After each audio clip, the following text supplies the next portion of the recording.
तो बच्चों को समझाता हूँ। वो क्या है, फॉर्मेट याद ही नहीं करते बच्चे। इसमें क्या है, चैप्टर नंबर 18 में एक फिक्स फॉर्मेट है।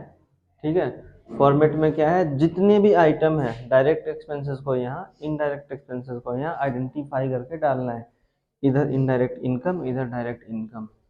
ठीक है, यहाँ पे असेट्स और यहाँ पे लाइबिलिटीज आइडेंटिफाई करके डालना है, सिंपल है।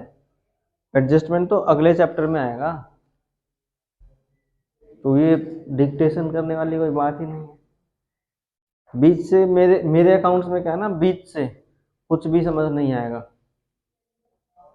अकाउंट्स मेरा ऐसा है, अगर आप पहली क्लास के बाद बैठते हैं तो आप भूल जाइए कि वो चैप्टर समझ आएगा। जो बेस बिल्डिंग है वो पहले दिन ही हो जाता है। अब जैसे चैप्टर नंबर 19 अपना आने वाला है, बेस बिल्डिंग है अपना अगला क्लास, वो जिसने मिस किया वो चैप्टर उसको समझ आएगा ही नहीं। और कहाँ पे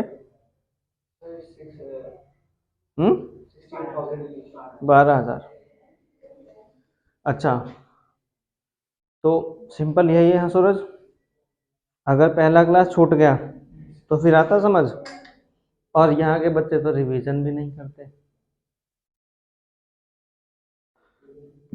देखो, एक तो क्या है कि चलो मजबूरी में कोई चीज़ छूट गया तो हम घर पे खुद से रिवाइज कर लें, एक बार देख लें।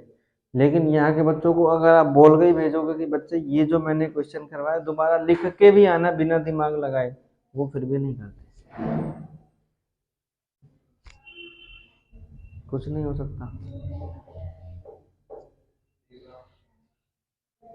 क्या ये 10,000 10,000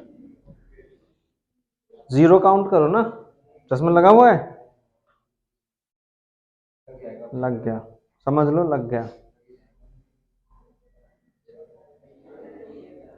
आगे चलें, आज मुझे 3 क्वेश्चन करवाना है बॉस, इस स्पीड से नहीं होगा। चलो क्वेश्चन नंबर 23। एक चीज और है अकाउंट्स में, जब तक आप क्वेश्चन को पढ़ते नहीं है वो फिर समझ नहीं आता है। और यहाँ के बच्चे ऐसे, मैं बोलूँ कि क्वेश्चन पढ़ो, ठीक है, तो उन्हें क्वेश्चन देखना भी नहीं है, सिर्फ सॉल्यूशन उतारना है। तो क्वेश्चन समझ आया नहीं, सॉल्यूशन लिख के क्या करेंगे।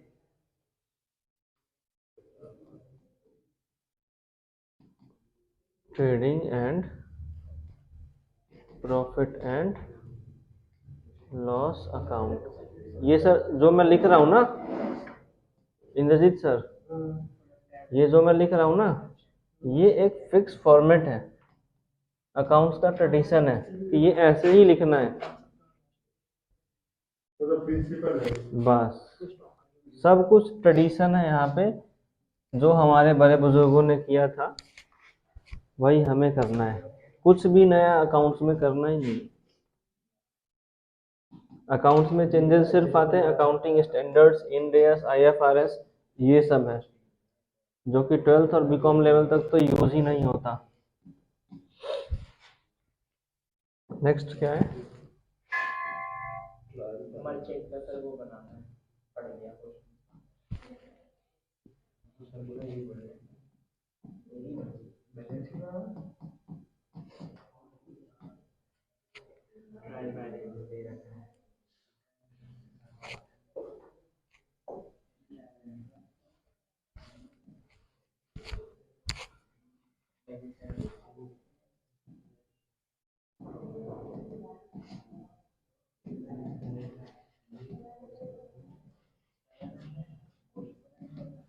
चलो क्वेश्चन नंबर 23 क्या कहता है, following trial balance is extracted from the books of account of a merchant on 31 मार्च 2023।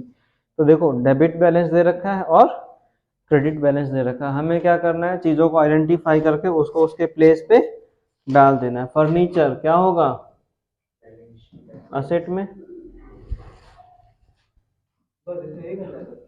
हाँ।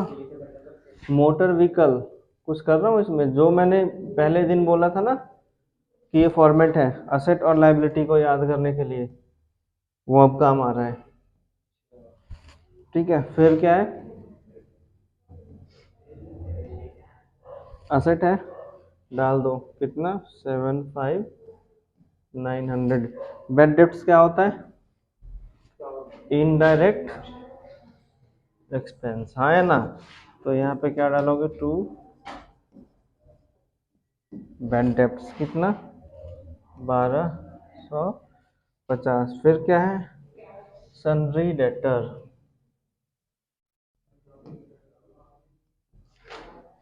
सन्ड्री डेटर कितने का है 48,000। फिर क्या है, ओपनिंग स्टॉक। तो यहाँ पे देखो ये भी फिक्स फॉर्मेट है, ओपनिंग स्टॉक, उसके नीचे क्या डाल दो, साथ ही साथ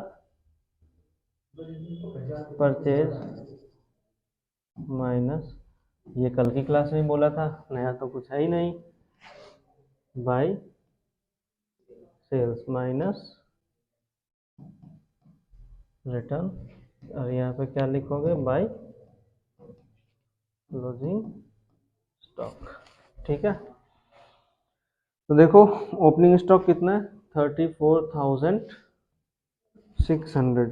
फिर है परचेज 55,750, देखो 55,750। फिर क्या है, सेल्स रिटर्न कितना 2,000। फिर क्या है, एडवर्टाइजिंग एक्सपेंस हो गया, इनडायरेक्ट एक्सपेंस। एडवर्टीजमेंट किस लिए करते हैं, बेचने के लिए, तो इनडायरेक्ट हो गया। एडवर्टाइजमेंट कितने का 4500 रुपये। फिर क्या है, इंटरेस्ट, डेबिट है तो एक्सपेंस हो गया, और क्रेडिट है तो, क्रेडिट होता तो इनकम हो जाता, हाँ है ना। नॉमिनल रूल क्या कहता है, डेबिट ऑल द एक्सपेंसेस और losses, credit all the incomes और गेन्स। 1180। कैश इन हैंड कितना 6500। कैश इन हैंड कितना 6500। इंश्योरेंस डेबिट में है तो इनकम है ना, इनकम। अच्छा लगा। तो कभी कभी किसी चीज में ना तुम फंसोगे कि ये इनकम है या एक्सपेंस, तो तुम्हें क्या देखना है कि वो डेबिट है या फिर, अब जैसे देखो इंटरेस्ट इनकम भी हो सकता है और एक्सपेंस भी हो सकता है, तो तुम्हें कैसे पता चलेगा वो डेबिट है या फिर क्रेडिट है। अगर मान लो सैलरी क्रेडिट है तो क्या करोगे, इनकम या एक्सपेंस, इनकम। शाबाश, ठीक है। अब क्या है यहाँ पे,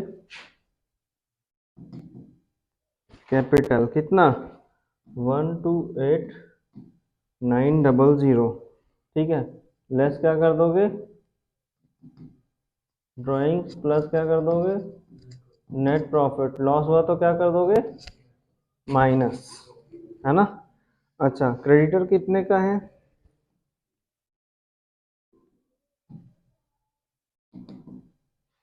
सन्ड्री क्रेडिटर्स कितने का है 37,000।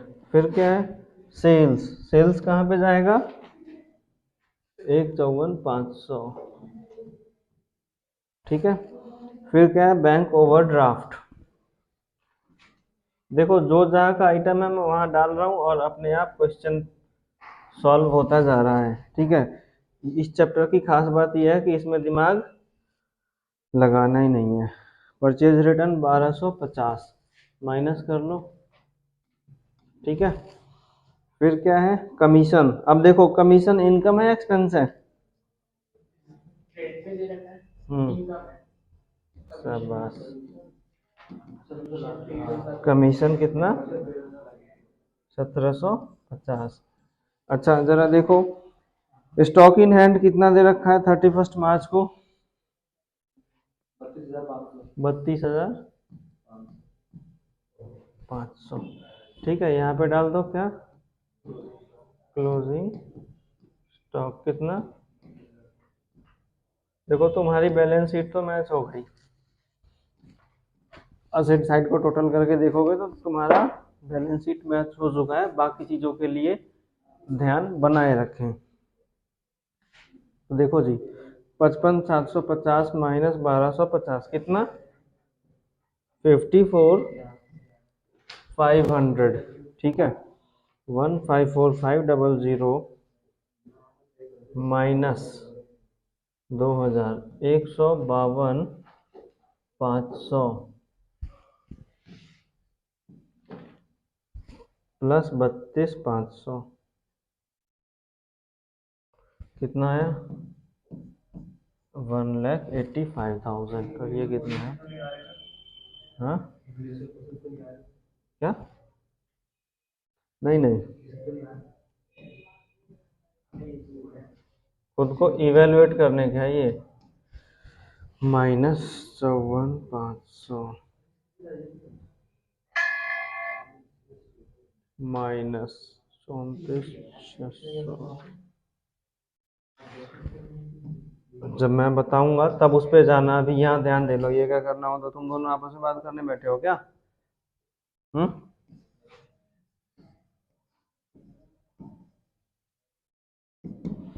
1 घंटे तो मैं आता हूँ, मेरे से ही बात कर लिया करो यार। वैसे ही मेरे से बात करने वाला कोई नहीं है।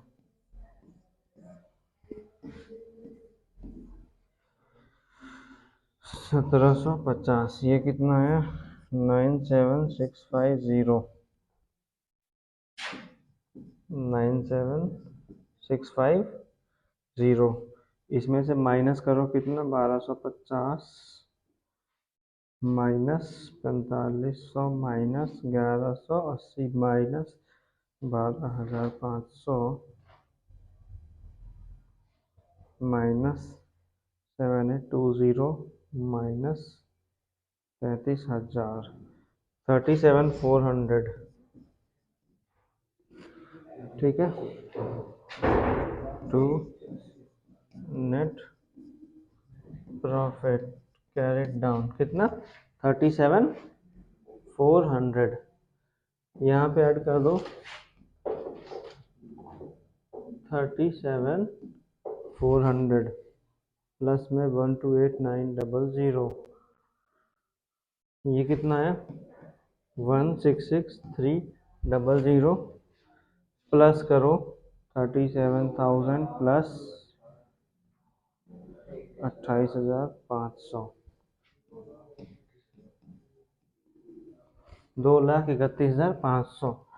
अब जरा ये ऐड करके देख लो, 62,500 प्लस 75,900 प्लस 48,000 प्लस 6,500 प्लस 32,500, 231,800। देख लो, बिल्कुल करेक्ट है। मैंने इसको भी टोटल किया और इसको भी किया है, ऐसे चीटिंग नहीं करी कि इसको टोटल करके यहाँ लिख दिया। तो तुम लोग भी मत करना ये चीटिंग, ठीक है जी। आसान अब लग रहा है, नहीं लग रहा?